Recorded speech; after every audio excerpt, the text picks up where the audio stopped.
Cette capsule porte sur la dérivée, les formules de dérivation et les applications en mathématiques. Donc, dans les capsules précédentes, on a vu ensemble comment calculer une asymptote verticale ou un point vide, et on a vu aussi comment tracer une asymptote horizontale et une asymptote oblique. Donc, dans cette capsule-ci, on va s'intéresser davantage aux dérivées, parce que les dérivées, ça va nous aider plus tard à faire le tracé de courbe, on l'a vu à l'étape 1. À l'étape 1, on a défini ensemble que la dérivée, c'était la limite delta x tend vers 0 de f de a plus delta x moins f de a sur delta x. Donc, c'est quand même assez complexe comme calcul, mais on avait vu que ça représentait f' de a, mt et tvi. Donc là, ça, il faut absolument que ça rentre dans votre tête. Je vous ai mis un résumé. Ces trois éléments-là veulent tous dire la même chose. C'est juste trois façons différentes de le noter. La dérivée en un point, c'est f' de a. La pente de la tangente, je vous l'ai mis, c'est mt. Et le TVI, ben, c'est plus dans les problèmes écrits, les taux de croissance instantanés, la vitesse, ce genre de taux-là en contexte, ça, on appelle ça des TVI, taux de variation instantanée. Donc, ces trois éléments-là, c'est trois mots pour dire la même affaire. Donc, c'est le même calcul, c'est le calcul qui est ici. Là, on avait vu que ce calcul-là était quand même assez long. Donc, on avait fait plus le calcul de la fonction dérivée f' de x à la place parce que ça allait un peu plus vite. Donc, à place de prendre à un moment particulier, bien, on prenait x en général. Donc, c'était le même calcul. Mais je vous rappelle que l'idée, là, c'est de prendre deux points qu'on connaît, ça crée une séquence, et de rapprocher, dans le fond, le point gris le plus près possible. Donc, de plus en plus, on le rapproche. Donc, on va diminuer la distance ici, delta x. Donc, on le diminue pour que l'inclinaison de la séquente devienne la même chose que l'inclinaison de la tangente. Donc, c'était un peu ça l'idée. Donc, que la pente de la séquente devienne la pente de la tangente. Le calcul était quand même assez long, donc comme on avait vu ensemble. Donc, à la place, on avait introduit les formules de dérivation. Donc, les formules de dérivation, on va continuer de les utiliser. Donc, vous aviez les trois premières qu'on avait vues ensemble à la première étape. Maintenant, on en rajoute deux nouvelles, donc la 4 et la 5, la dérivée d'un produit et la dérivée d'un quotient. Donc, vous allez voir ces deux nouvelles formules, mais ça se fait quand même assez bien. Donc, on a un produit. Donc, si j'ai une fonction multipliée par une autre fonction, ça va donner ce qui suit, u'v plus uv'. Donc, le truc pour s'en rappeler, ça a l'air un peu bizarre, mais c'est encore des rimes. Prime, pas de prime, plus pas de prime, prime. Donc, on va voir comment l'utiliser dans les exemples suivants, là, mais vous allez voir, ça se fait assez bien. Et le quotient, ça ressemble un peu, sauf que c'est un moins, donc u'v moins uv', divisé par v au carré. Donc, le dénominateur, initialement, il devient au carré. Pour les opérateurs, c'est la même chose, il n'y a rien de différent. Plus et moins, c'est facile, on peut tout simplement décomposer en plusieurs petites dérivées. Comme on l'a vu à l'étape 1, les dérivées vont nous être utiles pour le tracé de courbe, donc il faut absolument qu'on essaie de les factoriser, puis d'enlever les exposants négatifs, donc de les simplifier le plus possible. Donc on va faire des exemples, surtout pour pratiquer dans le fond les nouvelles formules, la 4 et la 5. J'ai oublié de vous dire aussi qu'il y a la notation de Leibniz, qu'il ne faut pas oublier que c'est une autre façon pour utiliser le prime. Donc, on vous demande de calculer la dérivée de cette fonction. Donc là, on voit qu'on a un quotient, mais par les lois des exposants, vous allez voir, ça va être vraiment plus rapide. 3 sur x carré, c'est la même chose que si je disais 3 fois x à la moins 2. Par la loi des exposants, j'ai le droit de faire ce changement-là. Et là, je vous demande la dérivée. Donc, je veux f' de x. Donc, je veux la dérivée de 3x moins 2'. Donc, je veux la dérivée de 3x moins 2. C'est tout simplement la dérivée avec les exposants. Donc, ça, on en a fait beaucoup lors de la première étape. Donc, on met l'exposant en avant. Le nouvel exposant, c'est moins 2, moins 1. Donc, ça donne moins 3. Et au final, quand on fait les calculs, 3 fois moins 2, ça fait moins 6x à la moins 3. On va juste rendre l'exposant positif, moins 6 sur x3.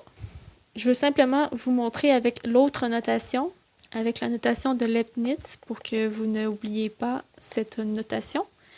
Donc, je fais le même principe. Je veux la dériver, sauf que cette fois-ci, je vais utiliser la notation avec les d. Donc, je veux df sur dx. Donc, à la place de mettre des primes, les d, on les met toujours avant. Donc, je veux la dérivée de 3x moins 2. Là, il n'y a pas de prime parce que j'ai utilisé d. Le principe est le même. Donc, pour l'instant, il n'y avait rien de nouveau. Là, on a juste fait une manigance algébrique, j'appelle ça comme ça. Là. Donc, 3 sur x2, on a monté le x en haut.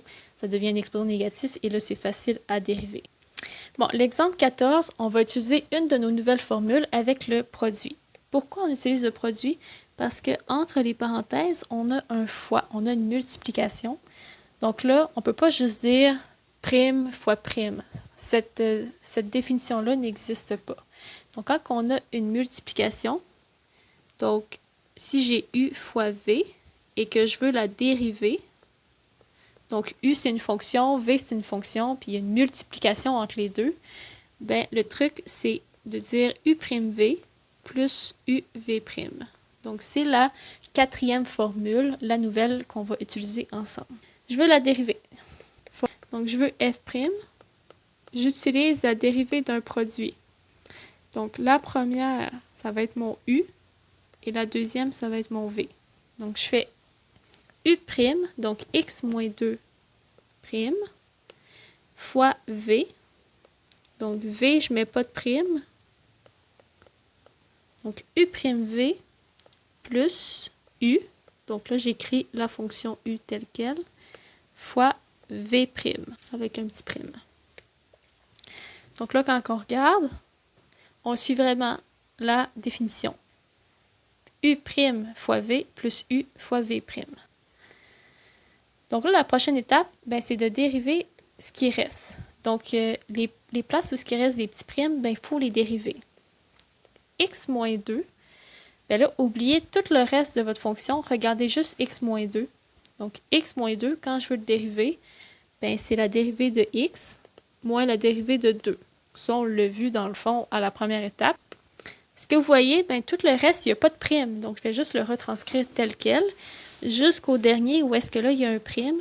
Donc là, il faut que je dérive cette parenthèse-là. Donc là, même principe, on va faire 3x3. On va le dériver. Vu que c'est une addition, ben, on va dériver chaque petit terme. Les primes qui me restent, ben, la dérivée de x, c'est 1. La dérivée de 2 tout seul, c'est 0. Donc ici, il va avoir 1. Je retranscris tout ce qui reste et la dérivée ici, 3x3, ben c'est la dérivée avec un exposant, ça va donner 9x2 et la dérivée de 1 tout seul, c'est 0. Donc là, en fin de compte, j'ai plus de prime, ça veut dire que j'ai terminé de dériver. Par contre, ben, on peut essayer de regarder s'il y a des éléments qui peuvent se simplifier. Donc, je vais venir faire les multiplications. Donc, je distribue le 1. 1 fois 3x3, ça fait 3x3. Plus 1 fois 1, 1. Et même principe, je vais venir distribuer le 9x2. 9x2 fois x, on est rendu à 9x3. 9x2 fois moins 2, ça fait moins 18x2. Et là, au final, ben, il y a juste les x3 qu'on peut mettre ensemble. Et on a terminé de factoriser et de simplifier notre dérivée. L'exemple 15. Donc là, la question est un petit peu plus costaude. On a une fonction, on vous demande les valeurs de x où la tangente est horizontale. Donc une tangente horizontale, on l'a vu à l'étape 1. Donc une tangente horizontale, c'est quand vous avez un sommet qui ressemble à ça. Souvent, ça peut être ça. Il y a d'autres possibilités, là. Ça peut être comme ça.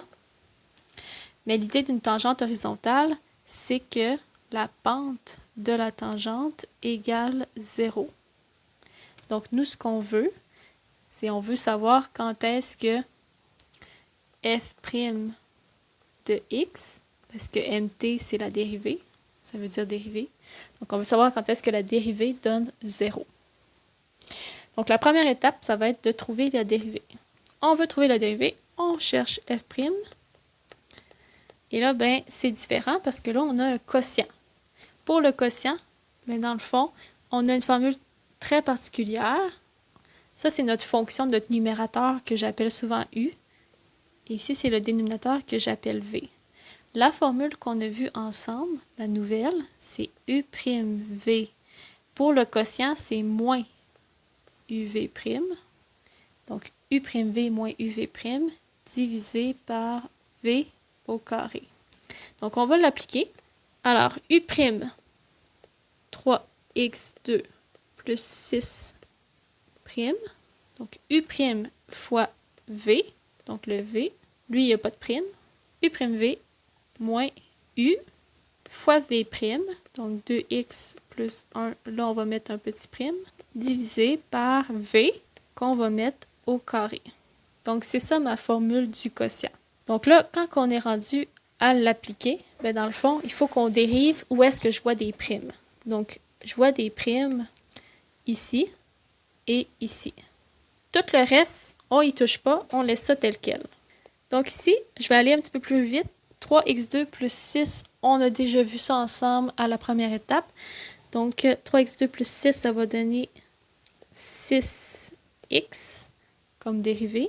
2x plus 1, on le réécrit tel quel, il n'y a pas de prime. Moins 3x2 plus 6, on le réécrit tel quel, il n'y a pas de 6.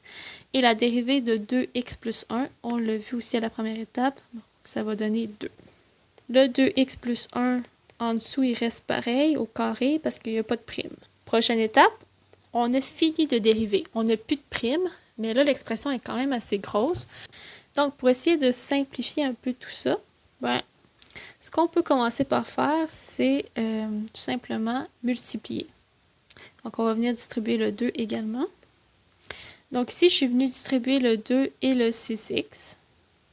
Faites attention à la soustraction. Le signe moins s'applique à tout ce qui se passe après. Donc, il va falloir qu'on vienne le distribuer à l'étape suivante. C'est ce qu'on va faire.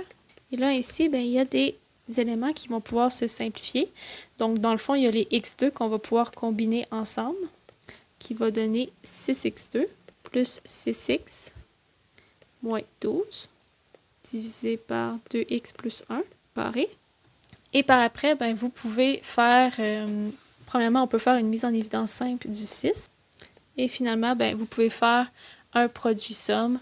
Donc, le produit somme en haut, le produit c'est moins 2, la somme c'est 1. Donc, on va avoir moins 1 et 2 comme chiffre et on va obtenir. Bon, maintenant, j'ai terminé. Ça faisait longtemps que j'avais terminé ma dérivée. Ce qui était long ici, c'était la simplification. Donc, ma dérivée, c'est 6x moins 1, x plus 2 sur 2x plus 1 au carré. Mais là, s'il y avait plus que ça dans la question, on vous demandait les valeurs de x où la tangente était horizontale. Donc, on avait trouvé f' parce qu'on veut égaler f' à 0. Donc, c'est la deuxième étape. Donc, oui, on a un dénominateur, mais c'est pas plus grave que ça. Le dénominateur, on a juste à l'envoyer de l'autre côté. Il va venir multiplier le 0. 0 fois quelque chose va donner 0. Donc, on va avoir 6, x plus 1, x moins 2 égale à 0. Le 6, bon, on peut venir diviser. Il va rester x plus 1, x moins 2. 0 divisé par 6, ça donne 0. Et finalement, ben, dans le fond, il nous reste simplement deux possibilités. X vaut 1, soit x vaut moins 2. Si vous allez voir le graphique dans les notes de cours, ben, vous allez voir qu'à 1, on a une espèce de sommet qui fait une tangente horizontale. Dernier exercice en lien avec les applications mathématiques. Ça, c'est un problème classique, c'est de trouver la tangente. Donc, l'équation de la tangente en x est égale à 1. Donc, on a la fonction suivante qui est un quotient. On veut l'équation de la droite tangente. Donc, l'équation de la droite tangente, c'est y est égal à mdx plus b. Donc, j'ai besoin de la pente de la tangente, et la pente de la tangente, c'est la dérivée. Donc, on va avoir besoin des éléments suivants. Mais moi, la première étape, souvent que je commence, c'est de trouver le point de tangence. Parce que le point de tangence, on a une courbe. Là, je ne sais pas à quoi elle ressemble. Là. Par exemple, elle pourrait ressembler à ça. Et à 1, donc ici, j'ai un point à 1. À 1, j'ai une droite qui est notre tangente. Et moi, ce que je cherche, ben, dans le fond, c'est l'équation de cette droite-là. Donc, c'est sûr que pour une droite, je vais avoir besoin de mon point de tangence, 1 f de 1. Donc, c'est pour ça que je vais commencer par trouver le point de tangence. Donc, le point de tangence, ben, c'est tout simplement 1 f de 1. Et là, dans la fonction f de x, je remplace x par 1. Ça va donner 2 fois 1, 2 sur 1 plus 1, 2. Donc, le point de tangence, c'est tout simplement 1,1. J'ai mon point de tangence. Donc, ça va bien. Maintenant, on va essayer de trouver la pente de la tangente. Ça va être la dérivée. Hein? Pente de tangente égale dérivée. Il faut que ça rentre dans notre tête. Donc, trouvons f'. Pour trouver f', bien, c'est un quotient. Donc, on va devoir utiliser la formule du quotient. C'est u'v moins uv' sur v carré. Donc, ici, on va avoir 2x' fois x plus 1 moins u qui est 2x fois v' qui va être x plus 1'. Et tout ça, c'est divisé par le dénominateur, donc x plus 1 au carré. On dérive les petites fonctions. Donc, il me reste 2x et x plus 1 à dériver. 2x, ça donne 2. Tout le reste pareil. La dérivée de x plus 1, ça fait 1.